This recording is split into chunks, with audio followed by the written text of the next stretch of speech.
கடவுள் என்னைக்காச்சும் வர்ற ஒரு குருவை தினந்தோறும் பார்க்கலாம். நீங்க குருன்னு சொல்றீங்க, குருவுக்கு வச்சிருக்க மரியாதையை நான் தெரிந்து கொள்றேன். காரணம் கேட்டப்ப இதுதான் காரணமா, அதாவது இவர் தான் கடவுள் என்று உணர்வதற்கு மூல காரணமாக இருக்கிறவரே குரு தான். அதனால குருக்கு தான் முதல மரியாதை செலுத்துவேன்.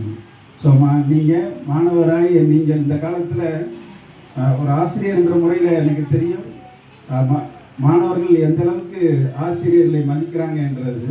ஸோ நீங்களும் ஆசிரியர்களை நன்றாக மதிக்க கற்றுக்கொள்ளணும். என்னது மதிக்க கற்றுக்கொள்ளணும். நம்மளுடைய வரலாற்றை திரும்பி பார்த்தோம்னா யார் குருவை அவர் சொல்கிற வாழ்க்கையை திருமந்திரமாக ஏற்று வாழ்க்கையை நடத்துனாங்களோ அவங்கெல்லாம் வாழ்க்கையில் நல்லாவே பிரகாசமாக இருந்திருக்காங்க.